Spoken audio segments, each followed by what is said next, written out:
Welcome to the Youngpreneur podcast, a show for young and aspiring entrepreneurs who want to start or scale their own business. Our podcast is dedicated to helping young people find a community and resources to start and grow their businesses. Hosted by Charlotte Enever and Linda Reed Enever, our passion is seeing the future of business grow. Welcome to the Youngpreneur Society podcast. I'm your host, Charlotte Enever, where we talk about running a business for young entrepreneurs like yourself. My guest on today's show is Caterina Sullivan. Would you like to give us a little bit of an introduction about yourself? Hi, Charlotte. Thank you so much for having me on. Really excited to be here. I'm dialing in from Ngunnawal and Ngambri country in Canberra and just want to pay a quick respect to the traditional owners of the land and custodians of the land. I'm really proud to live in Canberra. It's the nation's capital. I've been here for almost 12 years now, actually. Coming up next week is my anniversary of living here.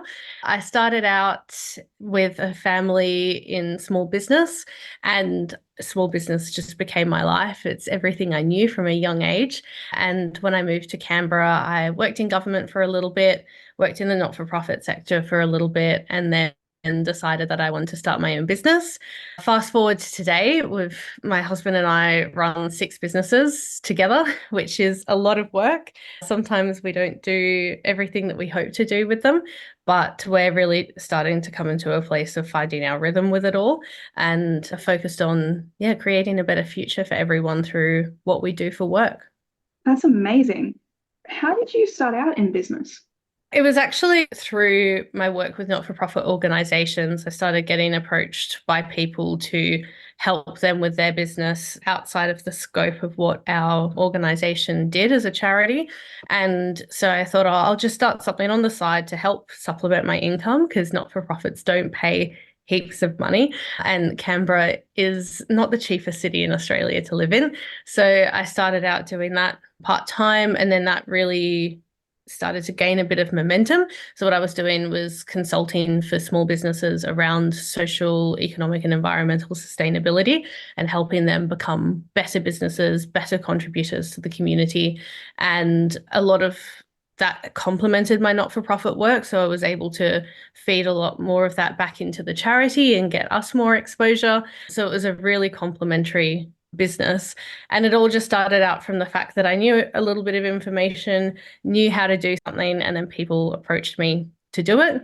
So that's how the first business started. And then from there, it was very similar kind of circumstances. I'd be approached to do something 2 or 3 times and then find out, hey, I'm actually really enjoying this. I feel like I'm giving back and contributing to the community while also being able to pay my rent and buy food, which are 2 very important things. And started those businesses, and that's just kept happening over time. We've seen a need in the community and have jumped in to address it. And it's really worked in our favor, and hopefully I feel like it's benefited the people that we've worked with, and hopefully they feel the same way too. That's a really great way to start out. What makes you so interested and passionate about sustainability? It just makes sense to me, honestly. I know there's really inspirational stories about people who have fought through a certain set of circumstances. For me, I'm autistic, I'm neurodivergent, and it just logically makes sense that we need to be operating in an economically, socially, and environmentally sustainable way. We need to be doing the right things for the people that we live around, our global community, and also the planet, so we can keep enjoying all the things that we love, and we can make sure that we're safeguarding the planet for future generations. And I feel even more strongly about that. I felt strongly about that as a teenager. I became an auntie, but in the last couple of years, I've become a mum, and that's really important to me now, is making sure that I'm leaving a beautiful community, a supportive community, a safe place for my son to live, and somewhere where he can prosper and enjoy the environment he lives in and really celebrate all the beautiful things that life has to give him. That's great. I think that's probably best way to have an interest, because some things, if they just don't make sense, I can't understand them. But yeah, sustainability, if you don't look after what you've been given, pretty much, which is the planet, then what are you going to do when there's nothing left? Yeah, and you sort of wonder, like, what do people work for? They're trying to build a lot of wealth by doing things that might damage the planet, and they're hoping to pass that wealth down to future generations. Well, if there's no planet left for, or there's always going to be a planet, but if the planet becomes inhabitable for those future generations, what's the point of having all the money? They can't do anything with it. They can't even live here. So it's a balance. Obviously, you want to build wealth and you want to leave something for future generations to live off in terms of inheritance and support what they want to do, especially with the economy the way it is and the cost of living. And I just don't know. My son's 2 and I don't know how he's going to afford to buy a house one day. And so we try and work as hard as we can to save up as much money as we can. So if we need help in the future, we can do that. And so I think, yeah, you've got to balance that desire to grow wealth with how sustainable is it and how much is it impacting other people, impacting our natural environment, and really what's the purpose of building the wealth? Are we doing it to support future generations, or are we just doing it to have lots of money? Yeah.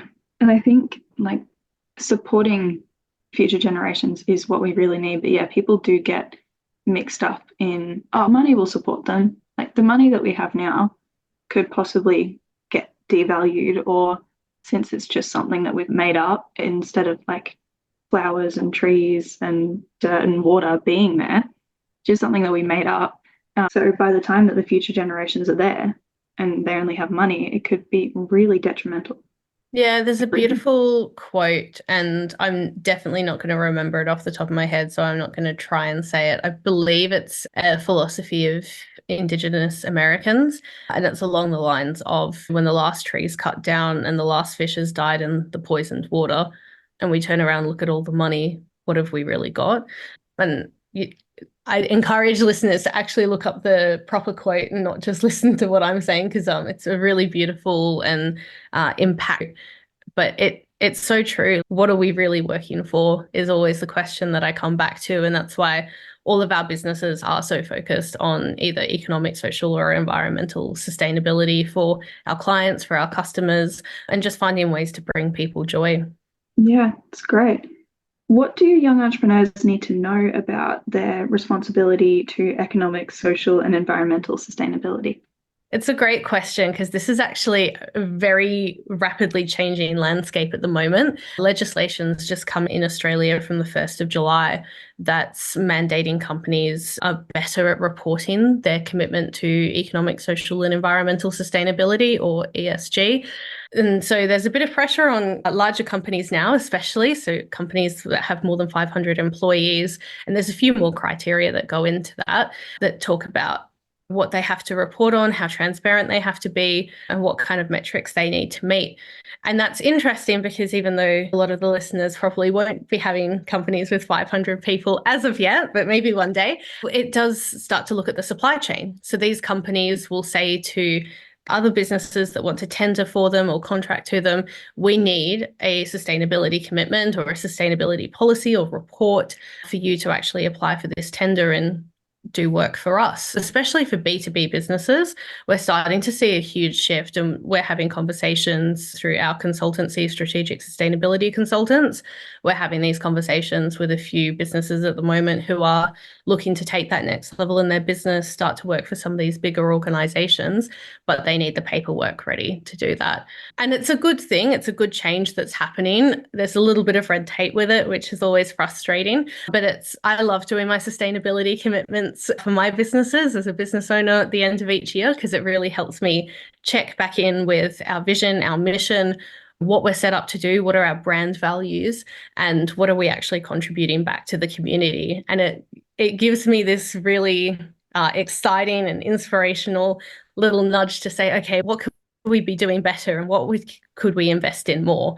And another thing I'd say on what to be aware of is that we're starting to see in our businesses, so one of our businesses is a product-based business called Fancy Yarns Australia. We specialise in recycle, eco and novelty yarns for knitters, crocheters, weavers and fibre artists. And what we're starting to see with our customers, especially the Generation Z, Generation Alpha customers coming through, is that people are really looking for those recycled eco products, the ethically made products, or even products that have a great story to them about something they're doing for the community. We sell a particular yarn that profits go to building a school in a remote area of Peru for children who would otherwise have to travel 3 hours each direction to attend school every day. And people love to hear that a purchase that they're making, as seemingly insignificant as a ball of yarn might be, is actually creating social sustainability for someone on the other side of the planet and giving them a chance at a better life and education, more opportunities. And yeah, we're starting to see a huge shift in consumer demand. Research is showing that Gen Z and Gen Alpha are looking for organizations and businesses like this to spend their money. And that's really important because we talk about voting at elections. In ACT, there's an election coming up next month. And in Australia, there'll be an election next year. And what I notice is people talk about who they're going to vote for at the polls, and this opportunity comes up every 3 or 4 years. But really, every single day, we're voting with our dollars. How we interact with businesses, every time we spend money with a certain business, we're saying, I believe in your values, I believe in your ethics, I believe in your operations, and I believe in the product that you're selling. And when we can start to challenge some of those mindsets, it is hard in a cost of living crisis to do, but where we can find, other ways around, like we have one yarn that's $3.50 for 50 grams, which is a pretty standard and competitive price with stores like the big box stores or the chain stores that sell yarn. And it's 100% recycled, OEKO Tech certified. And so it's a really great price point for people to enter into the recycled yarn market without breaking the bank and with being competitive with some of those non-recycled or non-eco-friendly yarns.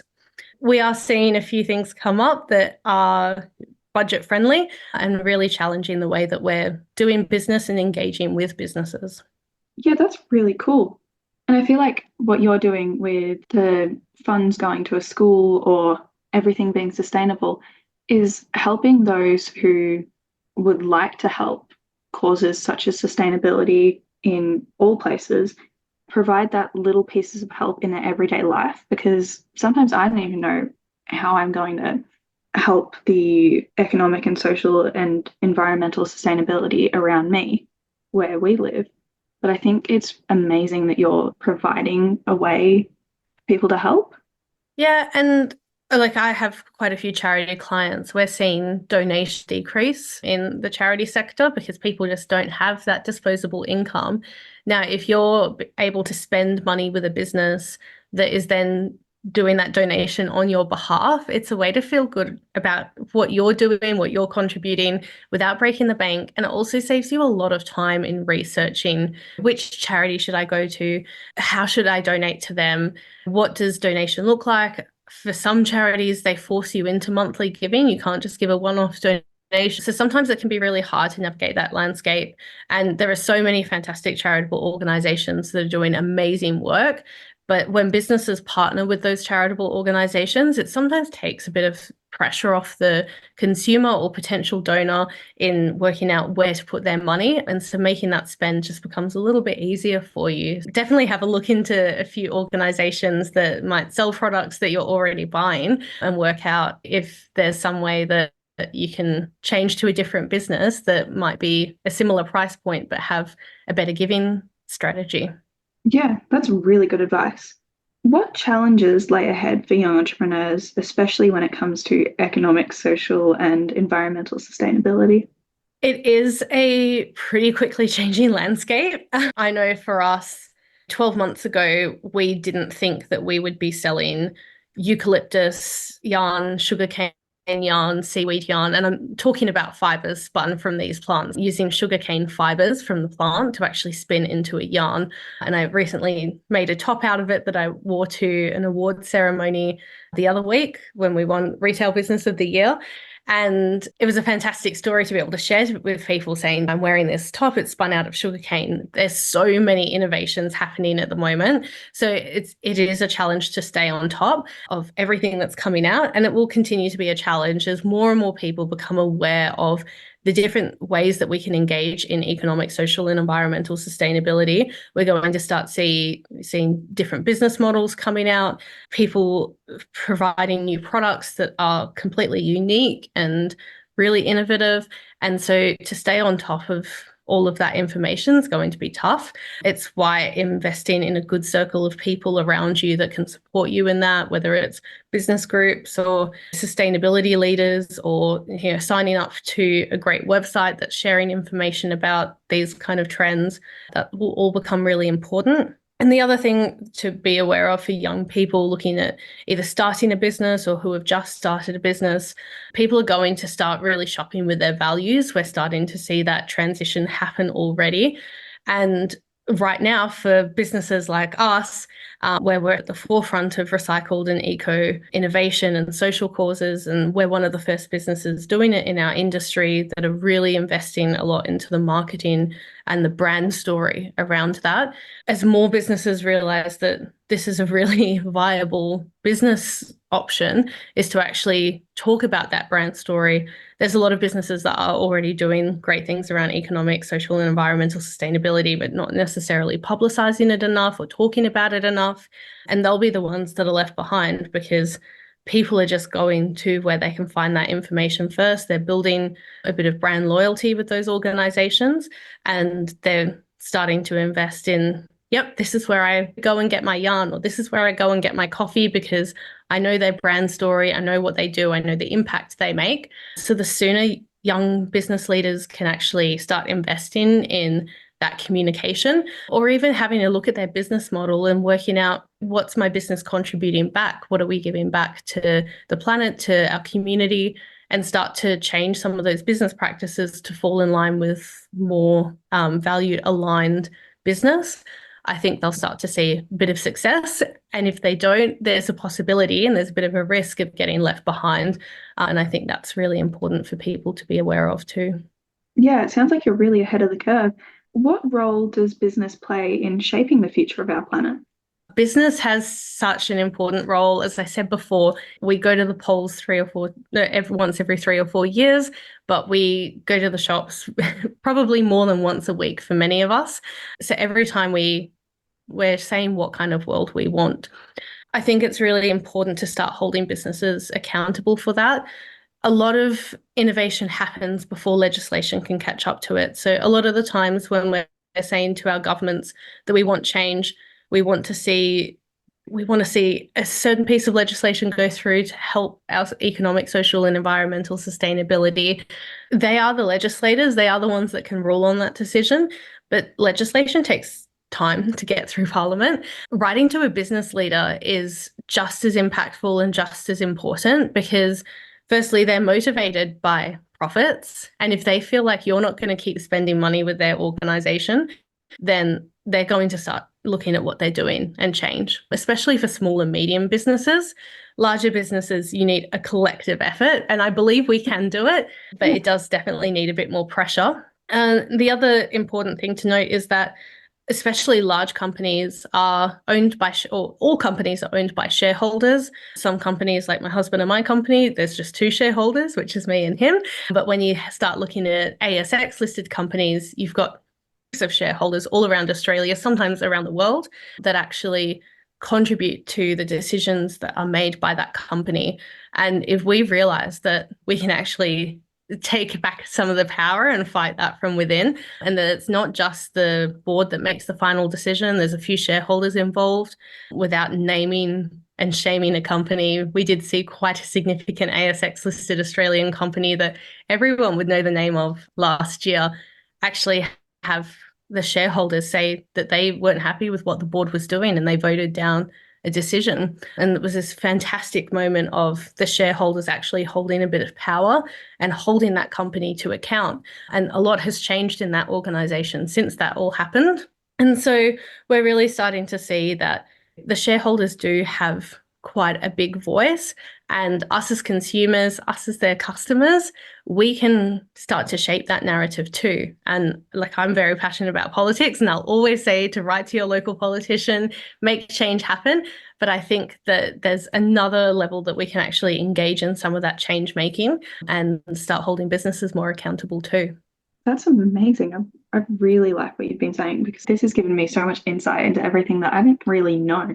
Yeah, sometimes it feels like some of that information's kind of behind a bit of a curtain, especially like for young people, I remember going through my high school in years, coming out the other side. And I was really lucky that my parents were very involved in my financial literacy education. So they got me investing in the share market when I was 12 and started explaining, this letter's come for you. It's addressed to you because you're a shareholder. This is what it means. This is, a dividend. This is a franking credit, and explained all of this information to me and really got me to understand that I didn't have many shares in some of those ASX listed companies at 12, but I still had a vote and still had a voice, and I have the right to exercise that. Whether or not they listen to me as such a minority shareholder, it's up to them.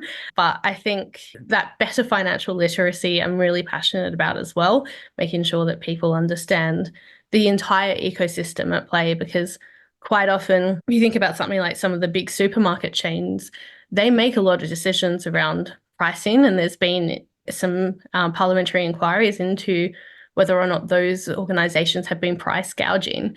And they've really dictated a lot of our economic climate recently of how much we're spending on groceries. And it's not something that's been legislated by politicians. It's been done by the supermarket chains.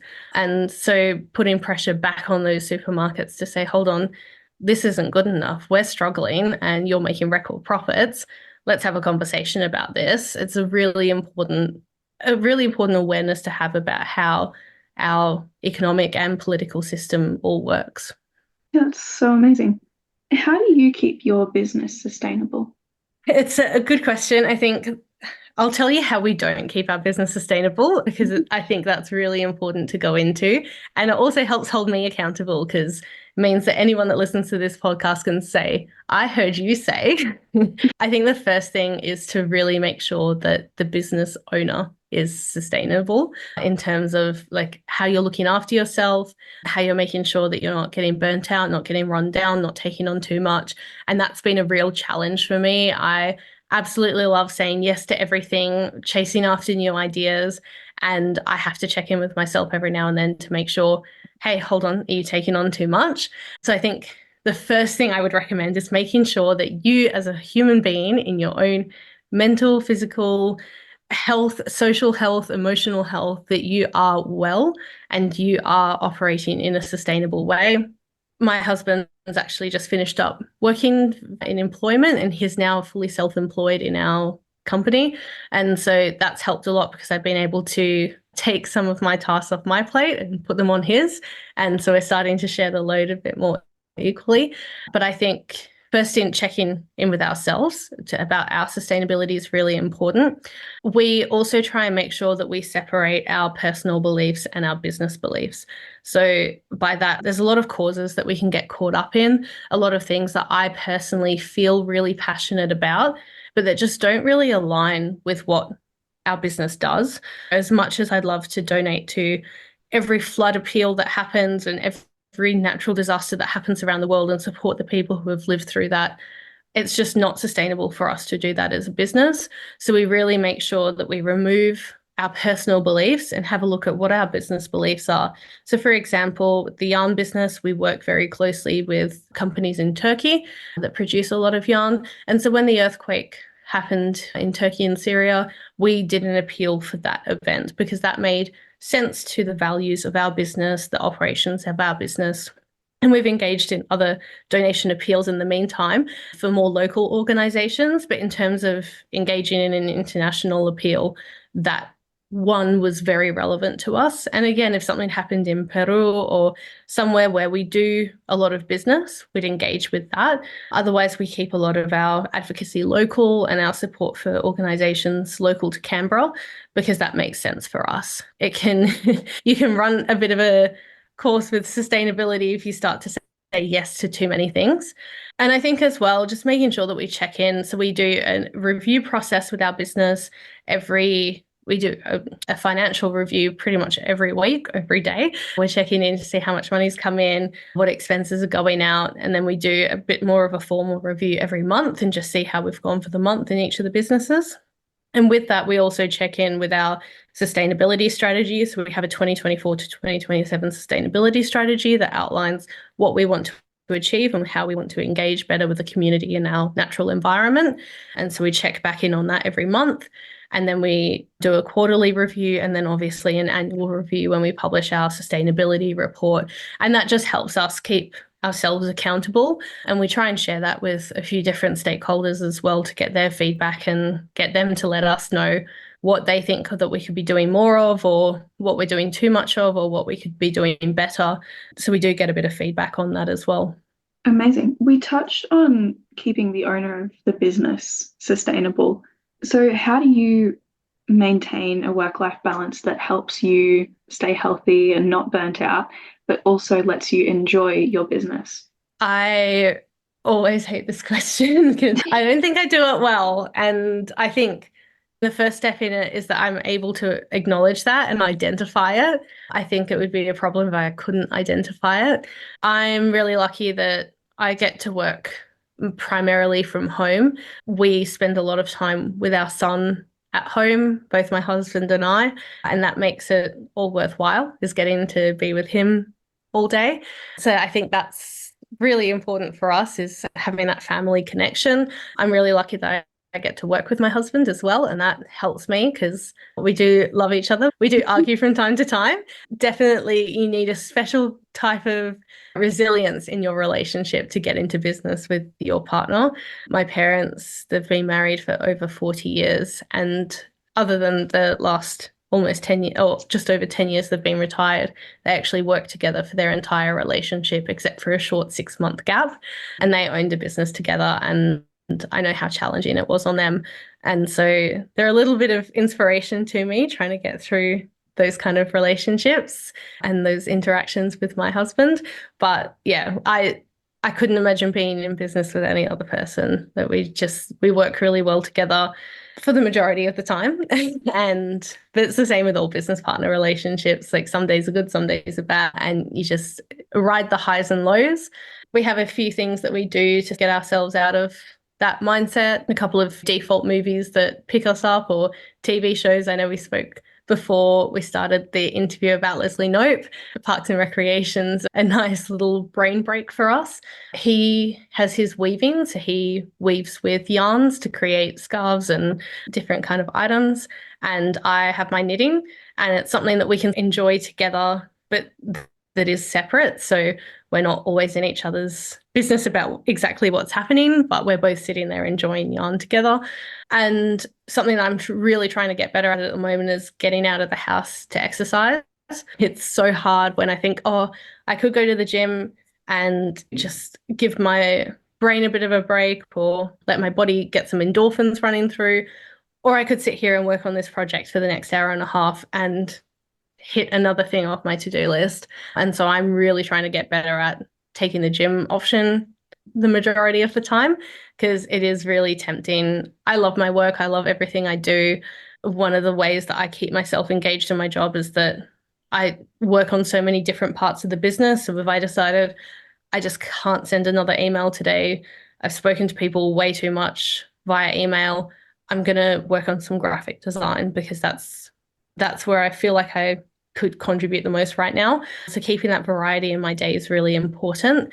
But I think overall, just being able to balance out how much you love what you do, and then also needing to look after yourself physically, mentally, and emotionally. Yeah, that's some amazing advice. And by the sounds of it, you're doing a great job. And yeah, definitely being able to notice that you could be helping yourself in different ways is probably the first step. Because if you just keep working and then somebody else tells you that you need to like take a break for a second, it's probably not going to work as well as noticing that you're tired by yourself. Yeah, definitely. And I think one thing that makes entrepreneurs different from other business people is that need always to be improving yourself, this self-improvement drive that entrepreneurs have. And I know I definitely have it. Like at any opportunity, I'm asking people for feedback and advice, and you've had a look at this, can you tell me how I could do that better? Or I try and check in with mentors and coaches and people that see at networking events and saying, oh, when I said this, how did that resonate with you? And actually always getting feedback. And I think that's a really important part of being an entrepreneur, and then being able to actually check in with yourself as well and say, I know I'm not doing well enough at looking after myself. I need to be better, and actually set it as a little bit of a sort of business goal. So it's actually made up part of our sustainability strategy for 2025 is to actually fill out little bean surveys every 2 weeks just to check in on ourselves and with each other about how we're going mentally and emotionally, whether or not we're taking on too much work, and actually having an external person ask us those questions, even though it's just an app that's saying, hey, how are you? It just sometimes makes a bit of a difference than if I'm sort of talking to myself in my head saying, no, I feel okay, because it's harder to lie to an app than it is to myself.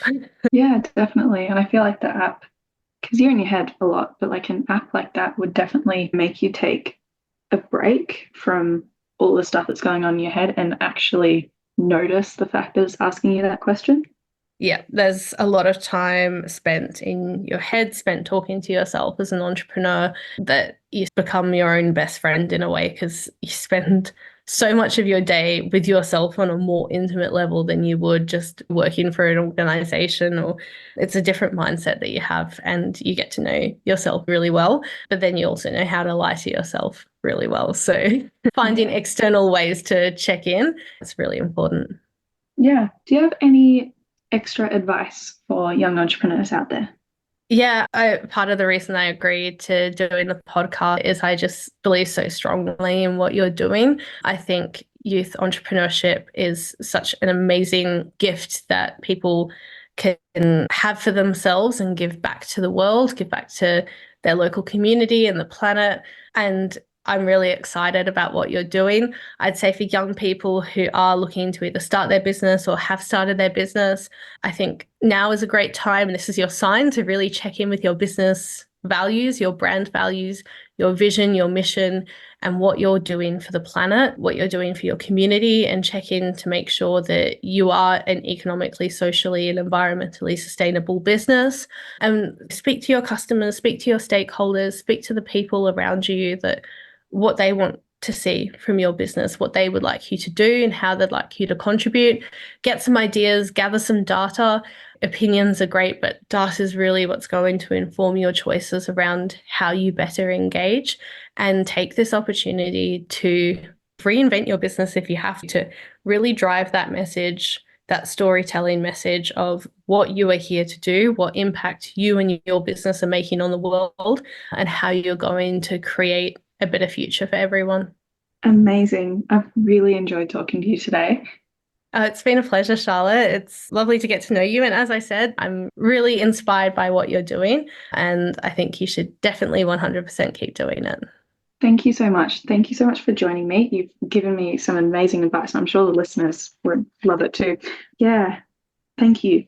No problems at all, anytime. I would like to thank Caterina Sullivan again for joining me on this episode of the Youngpreneur Society podcast. I'm sure our listeners have taken away a lot of insight and lessons from you. I also want to thank our listeners for tuning into this episode. You can learn more about Kat at caterinasullivan.com. Thank you for listening to the Youngpreneurs podcast. Like this episode? Remember to subscribe and leave us a review.